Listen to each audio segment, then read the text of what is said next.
When officers arrested a black woman during a routine stop, they believed it was just another case. But as they ran her information, their expressions shifted from authority to shock.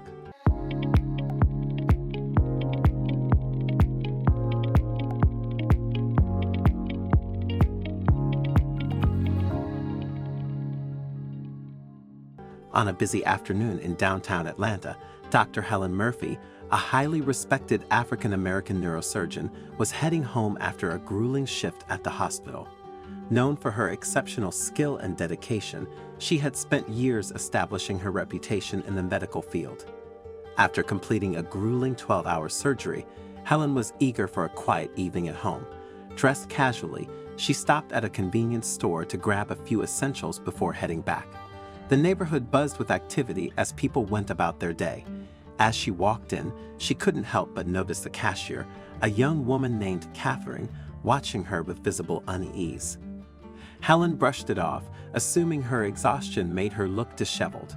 As she moved through the aisles, she couldn't shake the feeling of being watched, but chose to ignore it, focusing on her shopping. She had faced prejudice before and knew how to navigate such moments. Outside, a police cruiser sat parked, with officers Keith and Austin responding to a call about a suspicious person in the area. Unbeknownst to Helen, a store employee had mistaken her fatigue for suspicious behavior and contacted the authorities. As Helen approached the register, Catherine hesitated before ringing up her items, nervously glancing toward the entrance. Just as Helen handed over her payment, the officers entered, their hands resting on their holsters. "Ma'am, we need to have a word with you," Officer Daniel said in a firm tone. Helen turned, surprised. "Is something wrong, officers? We received a report about a suspicious individual matching your description," Officer Austin explained, and Helen felt her heart sink. "I'm just here to buy some groceries." "I don't understand what this is about," she responded. "Please step outside with us," Keith instructed. Reluctantly, Helen complied, leaving her purchases on the counter. As they exited the store, a small crowd began to form, curious about the unfolding scene.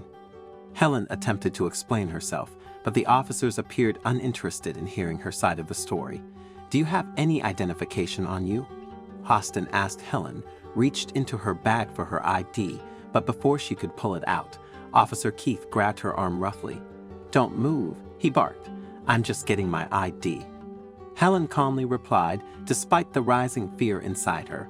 Still unconvinced, the officers decided to detain her. They handcuffed her and led her to the police cruiser. Helen felt a wave of anger, humiliation, and helplessness wash over her. Despite her hard-earned status, she was being treated like a suspect simply because of her race. As they drove to the police station, Helen sat in silence, trying to make sense of what was happening. She knew her family would be worried when she didn't arrive home. Her husband, Roger, a lawyer, and her teenage daughter, Diane, who looked up to her as a role model, would be anxiously awaiting her return. At the station, Helen was placed in a holding cell while the officers ran her ID. It didn't take long for them to realize their mistake. As they reviewed her credentials, their expressions shifted from confidence to shock.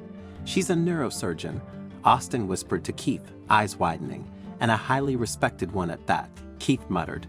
"Guilt is washing over him. We need to fix this now."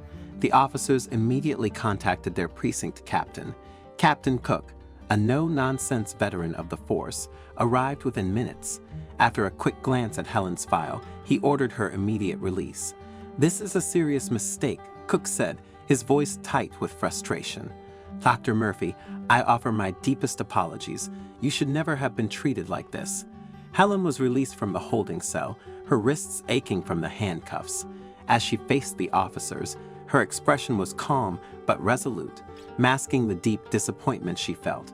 "I hope you fully grasp the gravity of what just happened," Helen said, her voice steady. "This isn't just about me. It's about the systemic racism people of color endure every day." Captain Cook nodded solemnly. "You're right, Dr. Murphy. We will conduct a thorough investigation into this incident." With that, Helen gathered her belongings and left the station, her mind racing. She knew this experience would leave a lasting mark on her, but she also recognized the need to transform it into something meaningful. When she arrived home, her husband Roger and their daughter Diane were waiting anxiously. As soon as she walked through the door, visibly shaken but safe, they rushed to her side. "What happened?" Roger asked, worry etched on his face. Helen recounted the events at the station, her voice calm but laced with emotion. Diane listened intently, her wide eyes filled with disbelief. "Mom, that's horrible," Diane exclaimed. "How could they do that to you?" Helen hugged her daughter tightly. "It happens far too often, sweetheart. But we can't let it break us. We have to use this experience to push for change." Roger, always the supportive husband, nodded in agreement. "We should take legal action, Helen. This kind of treatment is unacceptable." In the following days, word of Helen's ordeal began to spread. With Roger's help, the media was contacted, and soon, local news outlets were covering her story. Helen decided to speak out, hoping that sharing her experience would bring attention to the racial discrimination that persists, even against accomplished professionals like herself. She gave interviews, calmly recounting the incident and calling for systemic reforms within law enforcement. Her message was powerful and clear. Racial profiling and prejudice must end.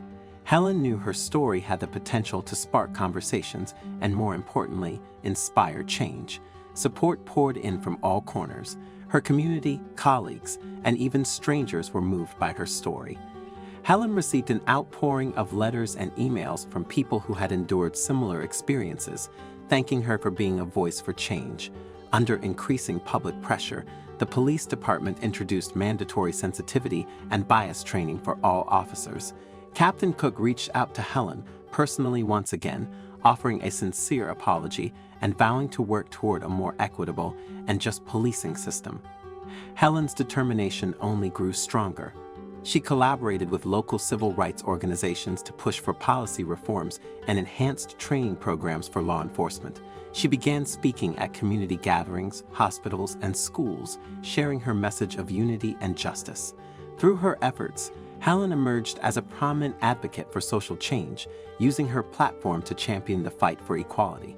Her experience, though painful, sparked a positive transformation.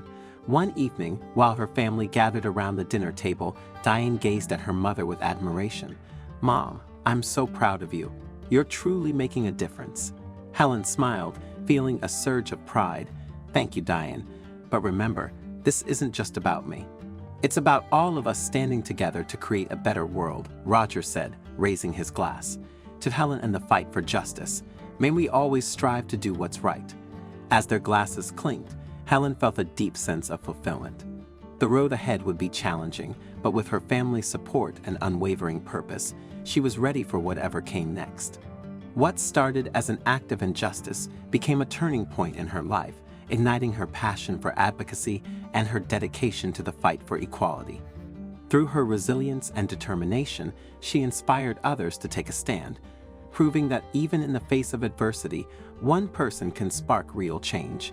Helen's story continued to inspire, serving as a powerful reminder that true progress starts with confronting and challenging our own biases and systemic injustices.